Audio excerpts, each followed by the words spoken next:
ज्योतिपुर नामक राज्य में सतराम नाम का एक गरीब लोहार रहता था, जो बहुत ही होनहार था।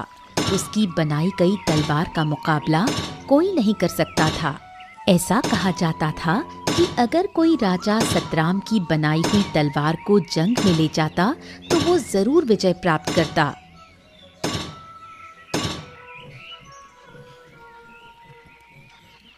सीता, मैं काम पर जा रहा हूँ। तुम अपना और पिंकू का ध्यान रखना। पिंकू के बापू, घर में अब कुछ भी खाने का सामान नहीं है।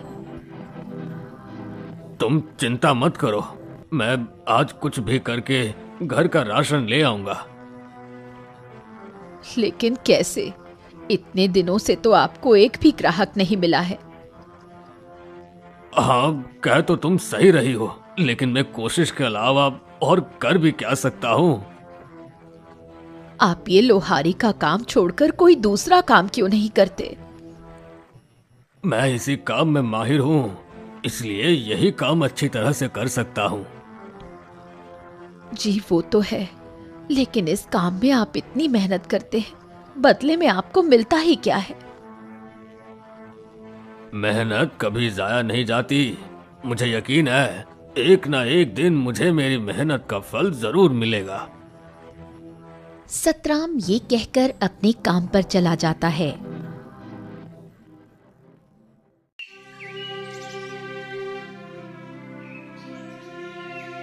सुबह से शाम होने को आई है, लेकिन अभी तक एक भी ग्राहक नहीं आया जिसकी तलवार बनाकर मैं पैसे कमा सकूं।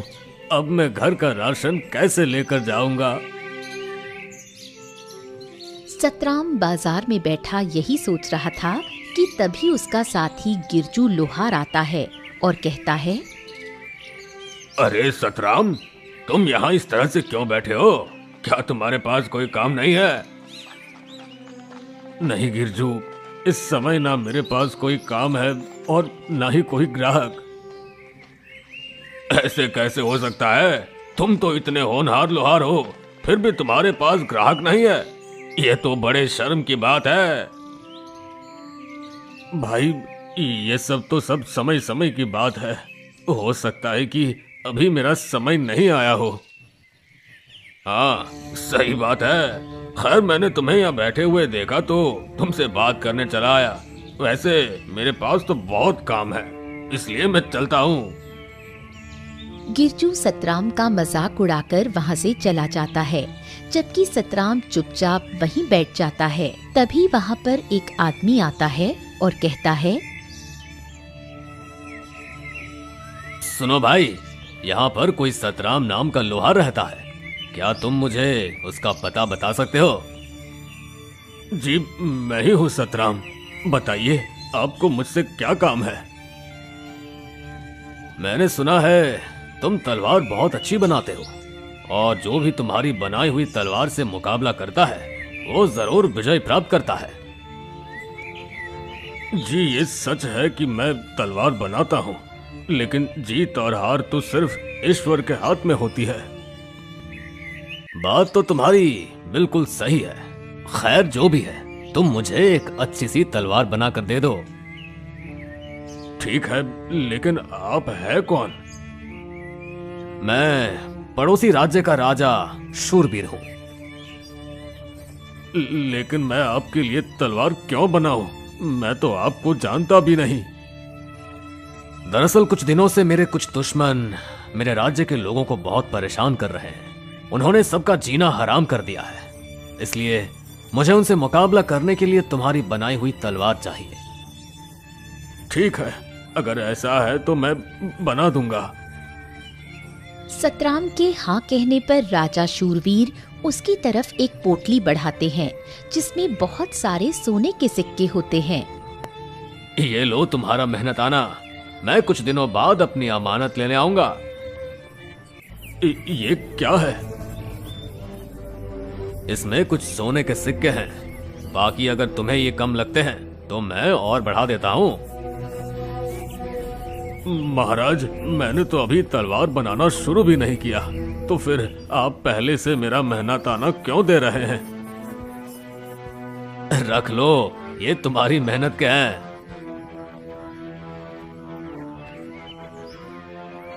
राजा शूरवीर ये कहकर वहां से चले जाते हैं।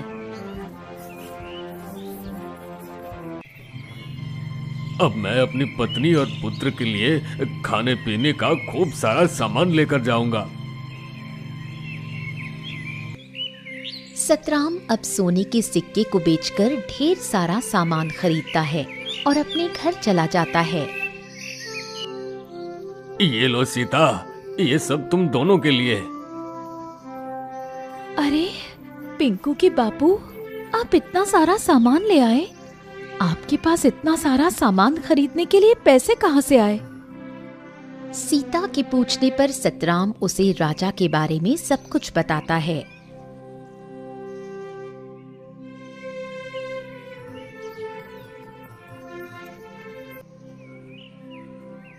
ये तो बहुत अच्छी बात है, लेकिन आप महाराज की तलवार जल्द ही बनाकर उन्हें दे देना, क्योंकि उन्होंने आप पर भरोसा किया है। आप उनका भरोसा टूटने मत देना। हाँ सीता, तुम बिल्कुल सही कह रही हो।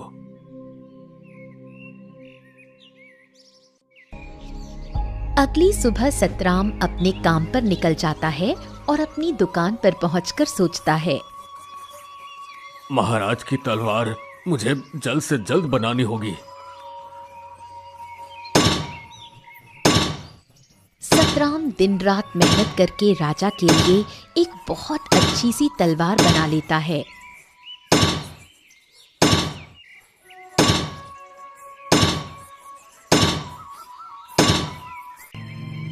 मैंने इस तलवार को तो बना लिया है, लेकिन अब पता नहीं महाराज इसे लेने कब आएंगे। अभी सतराम ये सोच ही रहा था कि तभी अचानक उसके पास बल्लू नाम का एक ग्राहक आता है। क्या तुम लोहार सतराम हो? हाँ, मैं ही सतराम हूँ। मुझे तुमसे एक तलवार चाहिए। क्या तुम अभी मुझे कोई अच्छी सी तलवार दे सकते हो? माफ करना भाई, इस समय मेरे पास एक भी तलवार मौजूद नहीं है और नई तलवार बनाने में मुझे समय लगेगा। अगर आप इंतजार कर सकते हैं तो कर लीजिए, मैं आपको कुछ समय में तलवार बनाकर दे दूंगा। अभी सतराम ग्राहक से ये कह ही रहा था कि तभी ग्राहक की नजर उस तलवार पर पड़ती है जो सतराम ने राजा के लिए बनाई थी। सतराम, तुम्हारे पास ये तलवार मौजूद तो है, ये तुम मुझे दे दो, बदले में तुम इसके दुगने पैसे ले लो। नहीं भाई, ये तलवार मैं आपको नहीं दे सकता, ये किसी की अमानत है। भाई मैं कहता हूँ तुम इसकी जितनी चाहे उतनी कीमत मुझसे ले लो, लेकिन ये तलवार मुझे दे दो। अगर आप मुझे इस तलवार के बदले खजाना भी देंगे तब भी मैं आपको ये नहीं दूंगा। ठीक है, रखो अपनी तलवार अपने पास, मुझे नहीं चाहिए, मैं जा रहा हूं यहां से।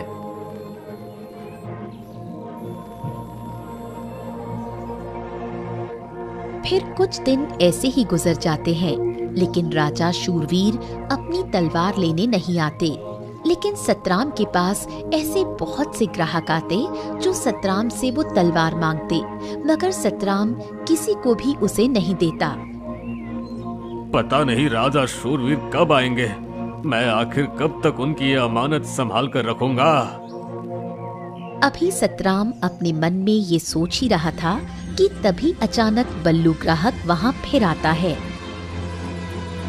सतराम, इस तलवार को बनाए हुए तुम्हें कितना समय हो चुका है? इसका मालिक तो अब तक नहीं आया और मुझे नहीं लगता कि अब वो आएगा। लेकिन ये बात आप इतने यकीन से कैसे कह सकते हैं? देखो सतराम, अगर इस तलवार के मालिक को आना होता तो कब का आकर इसे ले जाता, लेकिन वो नहीं आया, इसलिए तुम इस तलवार को मुझे दे दो। कुछ भी हो जाए, मैं ये तलवार आपको नहीं दूंगा। अब आप यहाँ से जा सकते हैं। बल्लू ग्राहक गुस्से से वहाँ से चला जाता है। मैंने बहुत कोशिश की, लेकिन मैं उससे वो तलवार हासिल नहीं कर सका। सतराम के हाथों बनाई गई वो तलवार मेरे लिए बहुत जरूरी है। तभी मैं उस पूरे राज्य में अपना खौफ पैदा करके अपना काम कायम कर सकूंगा। आखिर ऐसा क्या है उसके हाथ की बनाई हुई इस तलवार में? सतराम के हाथों में एक अजीब तरह का जादू है। वो जिसके लिए भी तलवार बनाता है उसे विजय प्राप्त जरूर होती है। नई तलवार बनाने में उसे काफी समय लग जाएगा और मुझे तलवार की जरूरत जल्दी है, इसलिए वो तलवार मुझे किसी भी कीमत पर चाहिए। तो अब मैं क्या करूं? कैसे उस तलवार को उससे हासिल करूं? तुम सतराम के आसपास ही रहो, उसका भरोसा जीतो और फिर मौका पाते ही उसे धोखा देकर तलवार ले आओ। बल्लू ग्राहक काली की बात सुनकर एक बार फिर से सतराम के पास आता है। सतराम, मुझे माफ कर दो, मैं वाकई गलत था। यह किसी और की अमानत है, इसलिए अब तुम मेरे लिए दूसरी वाली तलवार बना दो। ठीक है, मगर इसके लिए मुझे थोड़ा समय लगेगा। ठीक है, मैं इंतजार कर लूंगा। बल्लू ग्राहक के कहने पर सतराम दूसरी तलवार बनाने के लिए तैयारी शुरू कर देता है।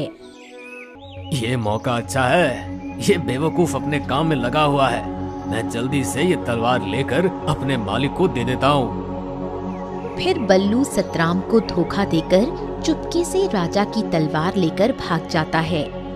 कुछ देर में सतराम तलवार का नक्शा बनाकर कहता है, भाई ये देखो, तुम्हारी तलवार का नक्शा तैयार हो गया है। अरे वो आदमी कहाँ गया? अभी तो यही था।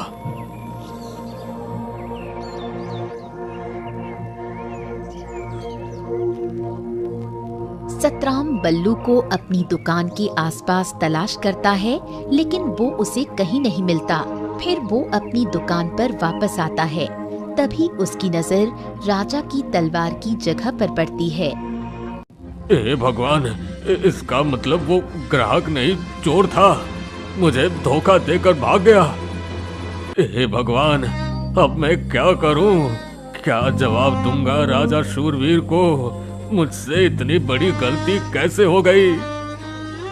इधर बल्लू ग्राहक तलवार लेकर जंगल में काली के पास पहुंचता है। ये लीजिए मालिक, आपकी तलवार। अब मुझे राजा शूरवीर से जीतने से कोई नहीं रोक सकता, कोई नहीं।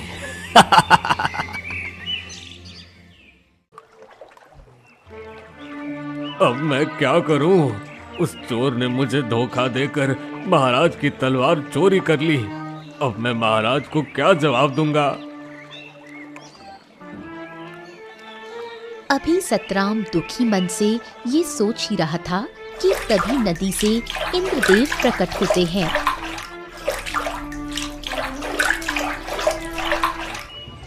सतराम, क्या हुआ? तुम इतने दुखी क्यों हो? इंद्रदेव के पूछने पर सतराम उन्हें सारी बात बताता है।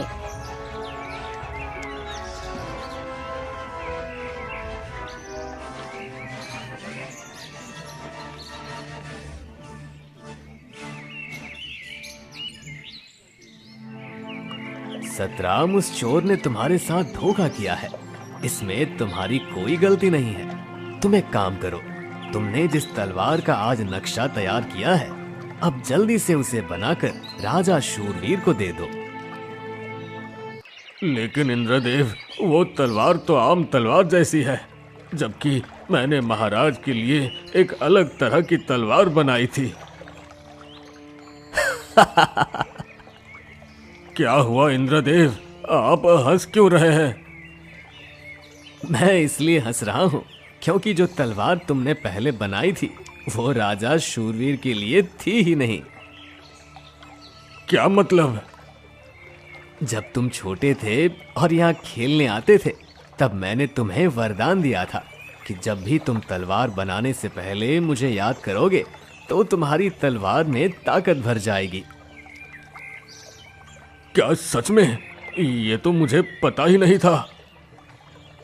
हाँ, इसलिए जब तुम अपनी तलवार बनाने से पहले मुझे याद करते हो तो तुम्हारी तलवार ताकतवर बन जाती है। लेकिन उस दिन तुमने जो तलवार बनाई थी, उसे बनाने से पहले तुम मुझे याद करना भूल गए थे। इसका मतलब जो तलवार मैंने महाराज के लिए बनाई थी, उसमें ताकत नहीं है? नहीं, इसलिए राजा शूरवीर जब तुम्हारे पास आएंगे तो तुम उन्हें अपनी बनाई हुई दूसरी तलवार दे देना। ठीक है इंद्रदेव। इंद्रदेव की बात मानकर सतराम जल्दी से एक नई तलवार बना लेता है।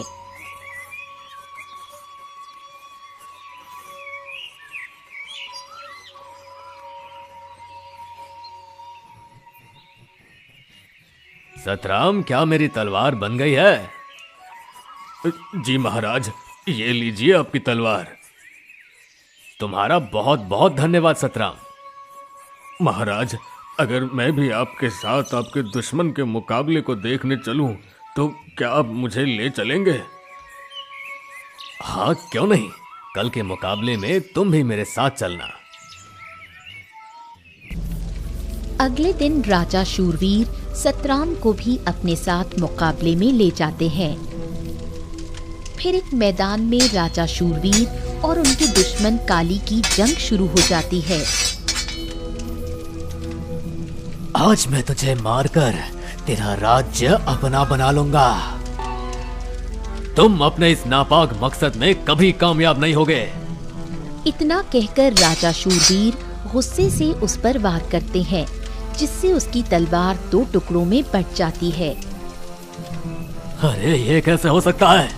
ये तो जादुई तलवार थी, ये टूट कैसे गई? तूने सतराम से धोखे से ये तलवार हासिल की थी, इसलिए देख, तेरा यही अंजाम होगा।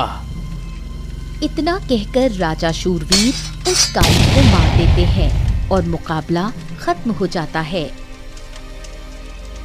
महाराज, आपको कैसे पता चला कि दुश्मन काली ने मुझसे धोखे से वो तलवार हासिल की थी? उस दिन मैंने तुम्हारी और इंद्रदेव की सारी बातें सुन ली थी। फिर मैंने तुम्हें धोखा देने वाले उस बल्लू को सबक सिखाया और आज इस दुष्ट की जान ले ली, ताकि ये किसी और को धोखा या नुकसान न पहुंचा सके।